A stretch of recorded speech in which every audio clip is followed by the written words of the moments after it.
ஜல்லிக்கட்டுக்கான தடை நீங்கிய நிலையில் மணப்பாறை மாட்டுச்சந்தையில் காளைகளை வாங்குவதில் கடும் போட்டி நிலவியது.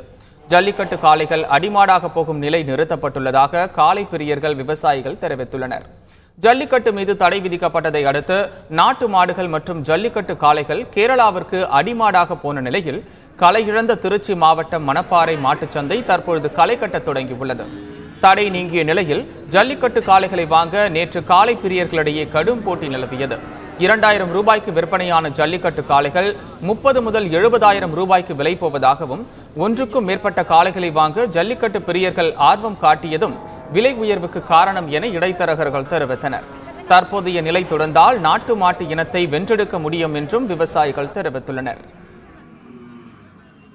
ஜல்லிக்கட்டு அறிவிப்புனால ஜல்லிக்கட்டு காளைங்களாம் வெட்டுக்காரங்க கைக்கு போகாமல் வளப்புக்காரங்க கைக்கு போயிட்டு இருக்கு. இது பெரிய நல்ல விஷயம்.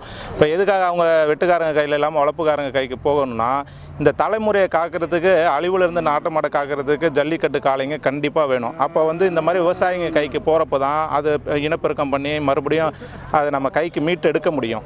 அதனால் இப்போ ஜல்லிக்கட்டு காளைங்களாம் விலை அதிகமாக விற்கிறாங்க. இது ரொம்ப நல்ல விஷயம். விலை அதிகமாக விற்கிறப்ப அந்த வெட்டுக்காரங்க அதை வாங்க மாட்டாங்க. வெட்டுக்காரங்க சாதாரணமாக மற்ற இன மாடுங்களை வாங்குறப்ப இது கண்டிப்பாக இந்த விலைக்கு வெட்டுக்காரங்க வாங்காத ஒரே காரணத்துக்காக இந்த மாடு கண்டிப்பாக நம்ம மீட்டு எடுத்துட்டோம்னு இது ஒரு பெரிய நல்ல விஷயம். முதல்ல ஒரு 5 வருஷ காலமாக ஜல்லிக்கட்டு மாடு பூரா கொண்டாந்து அழிச்சு இருந்தாங்க. அழிச்சதில் 5000 ரூபாய்க்கு விற்கிற மாடு 2000 ரூபாய்க்கு தான் விற்றது. இன்றைக்கி ஜல்லிக்கட்டு ஆரம்பித்த ஒரு மாடு இன்றைக்கி 10,000 ரூபாய்க்கு விற்கிற மாடு 50,000 ரூபாய்க்கு விற்கிது. அந்தளவுக்கு நாங்கள் வாங்கிக்கிட்டு இருக்கோம். ஜல்லிக்கட்டு ஆரம்பித்தது கொண்டாட ரொம்ப நன்றி. திருப்பி இதே மாதிரி மீண்டும் தொடர்களில் இப்படியே எந்த நாளும் இப்படியே இருக்கணும் ஜல்லிக்கட்டு.